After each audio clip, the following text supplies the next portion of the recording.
My job, the job of any president, is to protect the American people. Whether Congress acts or not, I'm going to use all the resources at my disposal as president to keep the American people safe from gun violence. President Joe Biden announcing a half-dozen executive actions to curb the growing tide of gun violence across the U.S. It is 5 o'clock, and good afternoon, everyone. I'm Jeff Gianola. And I'm Elizabeth Din. These are his first gun control measures since taking office. That's as sadly another series of mass shootings draw renewed attention to the issue. Biden is tightening regulations on buying what's known as ghost guns or homemade guns that are usually made from parts and sometimes 3D printers. He's also telling the Justice Department to draft red flag legislation that states can model to keep guns out of the hands of people who are facing mental health issues. Our Lindsay Nadgett spoke to folks here about the president's announcement today. And Lindsay, what is the impact for Oregon?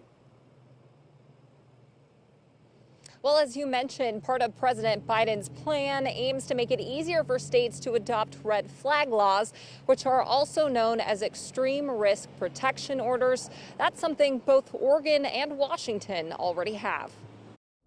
He hit so many bases that really need to be hit to control the epidemic of gun violence that we have in this country and in this state. We lose 100 Americans every day from gun violence. Senator Ginny Burdick was instrumental in getting Oregon's extreme risk protection order law passed in 2017. It allows a judge to issue an order to temporarily take weapons away from a person in crisis. Burdick says the law has undoubtedly prevented gun tragedies in Oregon. I just want to encourage all states to follow Oregon's example, state of Washington's example, California's example, because this law, this red flag law, saves lives.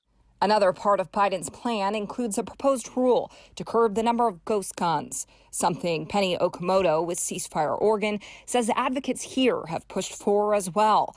But a bill proposed this year about it didn't even get a hearing. Oregon has actually tried to address the rather alarming, frankly alarming issue of ghost guns for a few years now.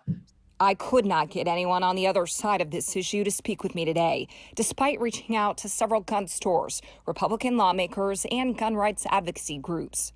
One gun store owner called the plan disgusting.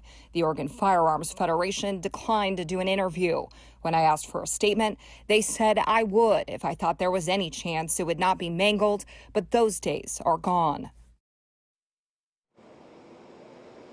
Well, another part of Biden's plan includes funding for community organizations working to end gun violence.